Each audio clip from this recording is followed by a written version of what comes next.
প্রিয় ভাই সকল, আমি অনেক দিল থেকে খুশি হয়েছি। আমার একজন ভাইয়ে দেখব কিতা কইসন। হ্যালো, আসসালামু আলাইকুম।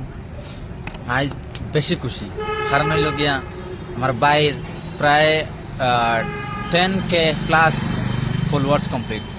খুব কম সময়ের মাঝে আমার বাইয়ে 10K মানে ফলোয়ার্স কমপ্লিট করছে। তো তো ভাই অনেক খুশি হইলাম। আমার এই ভাইয়ে আমার একটা প্রোফাইল নিয়ে অনেক সুন্দর একটা ভিডিও বানাইছেন। অসংখ্য ধন্যবাদ জানাই ভাই তোমারে। আমি স্যালুট করি ভাই, এত সুন্দর মানে একটা ভিডিও বানাইছো আমার প্রোফাইল দিয়া। আর আমার প্রিয় ভিউয়ার্স ভাই বোন সকল, যত আমার ফলোয়ার্স আছে, যত আমার যত ভাই এনতে বনে যে সাপোর্ট করছো, আশা করি এই ভিডিওটা দেখলে আপনারা সারাই আমার এই বাইরে সাপোর্ট করবায়। আর আপনারা সারার কাছে আমার রিকোয়েস্ট রইল গিয়া, আমরা বিদেশ কাজ করি, মেহনত করি, আমার এই বাইরে সারায় সাপোর্ট করো, তার পেজটা সারা ফলো করো, লাইক করো, যাতে আগুয়ে দেও। আর আমি আশা করি আমার এই ভাই বালা বালা সমাজও বালা বালা খাম করবা, বালা খাম দিয়ে আমরা ভিডিও দিব। Thank you so much. Share করি ভাই বল।